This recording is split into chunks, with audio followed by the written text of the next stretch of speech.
திருக்கோவில் திருவள்ளூர் மாவட்டம் பேரம்பாக்கம் என்னும் இடத்தில் அருள்மிகு சிங்கீஸ்வரர் திருக்கோவில் அமைந்துள்ளது.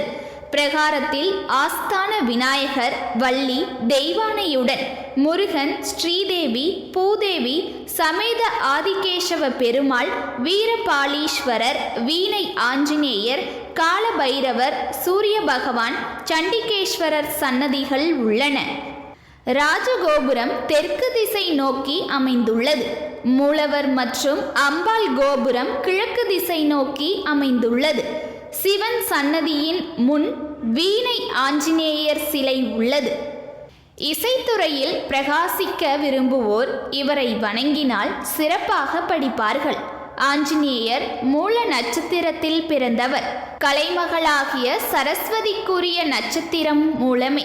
இவள் ஒரு மூல நட்சத்திரத்தன்று ஆஞ்சநேயரின் நாவில் வெண்தாமரை தண்டினால் சிங்கநாத பீஜாத்சர சக்திகளை பொறித்தாள். இதனால் இவரது பேச்சு வெளியானதாகவும் உயிர்களை காப்பாற்றும் விதத்திலும் சமயோசிதமாகவும் இருந்தது. சொல்லின் செல்வர் என்ற பட்டமும் கிடைத்தது. மூல நட்சத்திரத்தில் பிறந்தவர்கள் தங்களது பிறந்த நட்சத்திரத்தன்று இத்தலத்தில் பிரார்த்தனை செய்தால் கல்வியிலும் பேச்சிலும் சிறந்து விளங்குவார்கள். கோவிலின் வடகிழக்கு மூலையில் 5000 ஆண்டுகளுக்கு முற்பட்ட ஸ்ரீ வீரபாலீஸ்வரர் சன்னதி உள்ளது. கொடிமரத்தின் அருகில் உள்ள நந்தியையும் மூலவரையும் பிரதோஷ காலத்தில் ஒரே நேரத்தில் அதன் எதிரில் கீழே உள்ள நவவியாகரண கல்லின் மீது ஏறி நின்று தரிசனம் செய்தால் எலும்பு சம்பந்தமான நோய்கள் குணமாகும் என்பது நம்பிக்கை. இங்குள்ள துர்கை மிகவும் விசேஷமானவள்.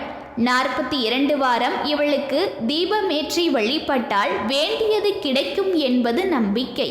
வீரபாண்டியன் தலை கொண்டவன் என்ற பெயர் கொண்ட சோழ மன்னனான 2ஆம் ஆதித்ய கரிகாலனால் கிபி 976 கோவில் கட்டப்பட்டது. இவன் தஞ்சை பெரிய கோவிலை கட்டிய ராஜராஜ சோழனின் சகோதரர். பின்னர் இதே கிராமத்தில் பிறந்த அரியநாத முதலியார் கிருஷ்ணதேவராயர் மதுரையை ஆண்ட காலத்தில் தளவாயாக இருந்ததால் அவர் தனது செல்வாக்கை பயன்படுத்தி கிபி 1501 கோவில் ராஜகோபுரம், மதில் சுவர் மற்றும் 16 கால் மண்டபத்தை கட்டி வைத்தார். இத்திருக்கோவிலில் சுமார் 5000 ஆண்டுகளுக்கு முன் கட்டப்பட்ட வீரபாலீஸ்வரர் மற்றும் வையாளி விநாயகர் சன்னதி அமைந்துள்ளது.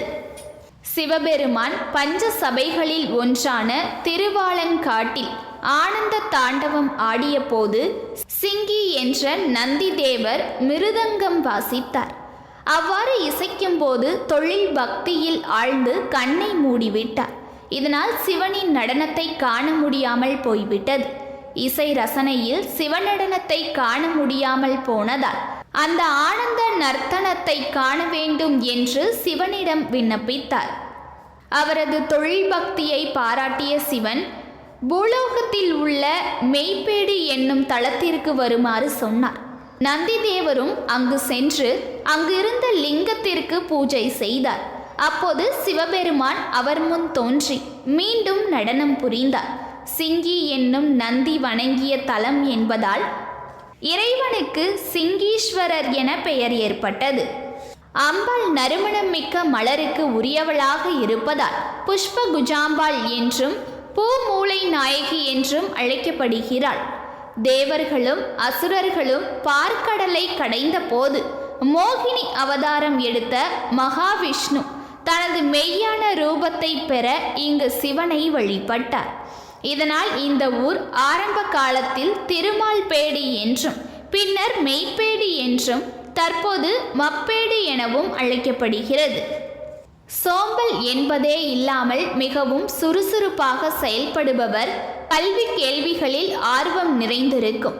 பார்ப்பதற்கு லட்சணம் பொருந்தியவர்களாக இருக்கும் இவர்கள் உணவு விஷயத்தில் அக்கறை கொண்டவர்களாக இருப்பர். பழங்களை விருப்பத்தோடு புசிப்பர். உடல் வலிமையோடு திகழ்வர். மூலம் நட்சத்திரக்காரர்கள் தங்களுக்கு ஏற்படும் தோஷங்கள் நீங்க இத்தல இறைவனை வழிபாடு செய்கின்றனர். இசைத்துறையில் பிரகாசிக்க விரும்புபவர்கள் இசை பயிற்சிகள் மேற்கொண்டு இறைவனை வழிபட்டால் பெரும் புகழ் கிடைக்கும். துர்க்கை அம்மன் திருவடிகளில் மகிஷன் உருவம் உள்ளதால் செவ்வாய் வெள்ளிதோறும் ராகு காலத்தில் 42 வாரங்கள் எலுமிச்சை பழத்தில் நெய் தீபம் ஏற்றி வழிபட்டு வந்தால் திருமணம் மற்றும் குழந்தை பேறு கிடைக்கும். மாசி மாதம் பிரம்மோற்சவம் 10 நாட்கள் நடைபெறும். ஆருத்ரா தரிசனம், பிரதோஷம், மூல நட்சத்திரம், ஆனி திருமஞ்சனம், மகா கார்த்திகை தீபம், மகா சிவராத்திரி, சிவன் சன்னதியின் முன் வீணை ஆஞ்சநேயர் சிலை உள்ளது. இங்குள்ள சுவாமிக்கும் அம்மனுக்கும் புது வஸ்திரம் அணிவித்து வழிபடுகின்றனர். இங்குள்ள துர்க்கைக்கு 42 வாரம் தீபமேற்றி வழிபட்டால் வேண்டியது கிடைக்கும் என்பது ஐதீகம்.